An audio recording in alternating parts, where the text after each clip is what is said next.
Hello guys, and welcome to a new crypto video of the most beautiful music instrument there is, the crypto violin.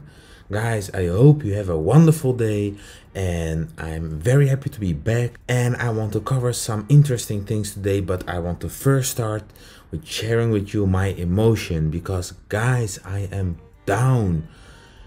This market is making me crazy. It is unbelievable. I cannot understand. We see dips and going down, it's going down. It's crazy, and I know for a fact that I don't listen to my emotions, but it's very hard, guys. And I just want to tell you that I respect it so much, guys, that we are all in these difficult times, that we see our investments go down and we think, man, oh man, what did I do? But actually, in those hard times, I think of legendary investors like Warren Buffett and what they said. So I wanted to share a couple quotes with you. Before we start and dive into the juicy content I have for you today, please subscribe. I am almost at 2,500 subscribers. That's amazing. I hope to hit the 5K, guys. Help me out, help your boy Crypto Violin. If you like the content I'm providing, please like, subscribe, and let's dive into the juicy content I have for you today. So this is a quote, a very interesting quote from Warren Buffett, the legend investor, and he says, if you cannot control your emotion, you cannot control your money. Actually, this is very true, guys.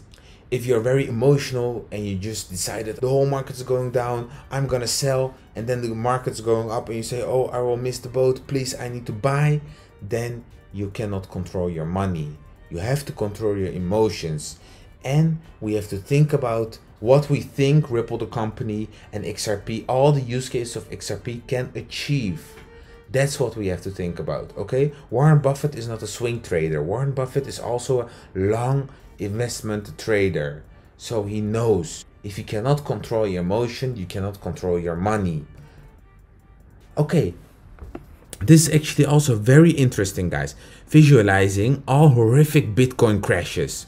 We see here in 2012, Bitcoin went from $7.38 to $3.80. That's like a 50% or 49% decline in only 16 days.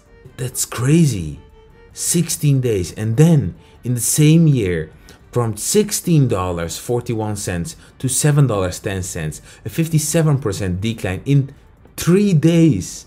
I would go crazy if my wallet end up losing 50% of its value in just 3 days. I would be crazy. I don't know, I would consider selling. That's a crazy number.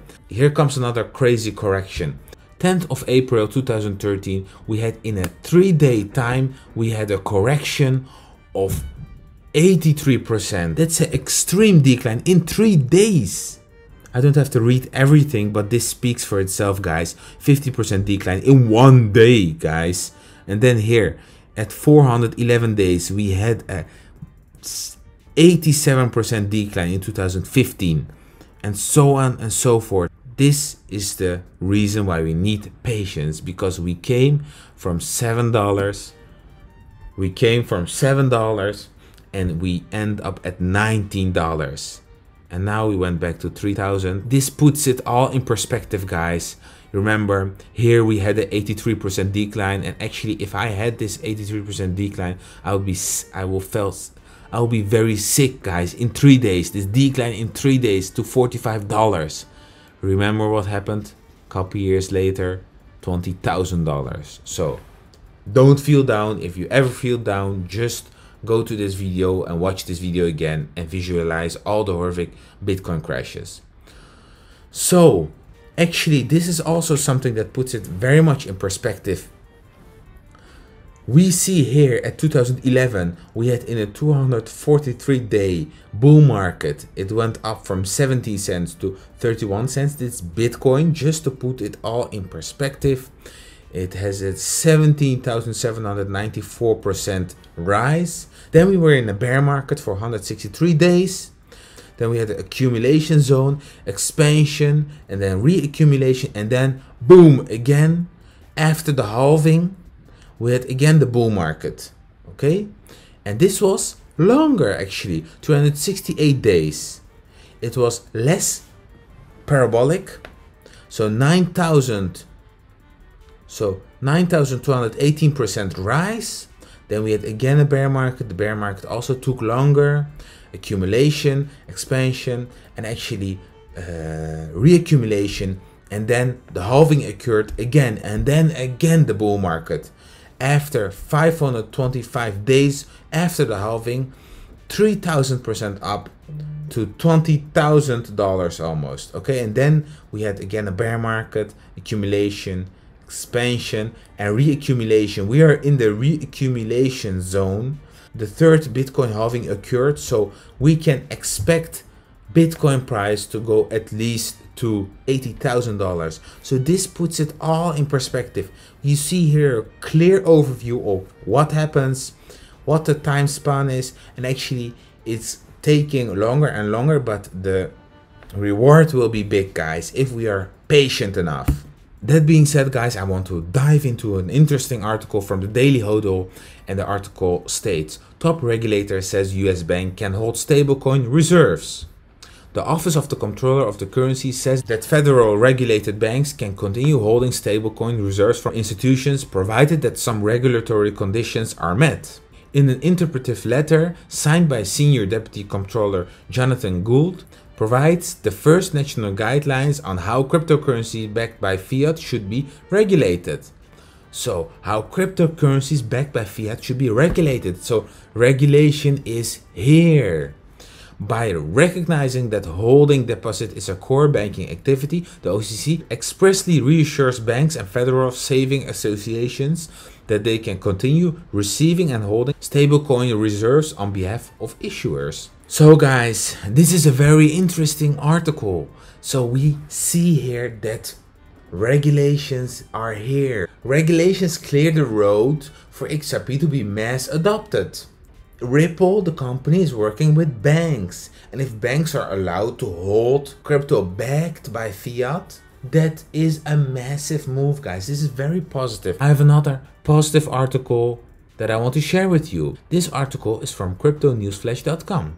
Ripple officially confirms India's largest bank joins RippleNet. Ripple's Navin Gupta has officially confirmed that the Indian HDFC Bank has joined RippleNet. HDFC Bank is the largest private sector lender in India and the largest bank in India in terms of market capitalization. After the news was supposedly unintentionally revealed by Marcus Treacher in November 2019, Ripple's managing director Navin Gupta has now officially confirmed at this year's Swell MENA conference that India's largest bank, HDFC, has joined RippleNet. I'm very happy. So more and more banks partner with Ripple, adding RippleNet, and will eventually use XRP. Those are signs of mass adoption, guys. We are so early. Again, please don't forget, we are so early in this space, and just because we are early, it means we have so much upside potential. And that's why I'm so proud of each and every one of you, that we are early investors and that we will be rewarded very much, guys.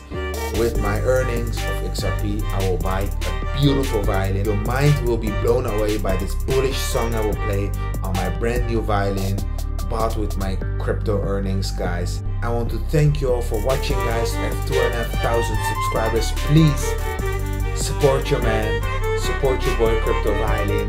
Hit the subscribe button, like this video, and if you have questions, comment down below. I want to thank you all, and I'm very proud of you all. We are early investors, we are one big family, and I hope to see you in the next video.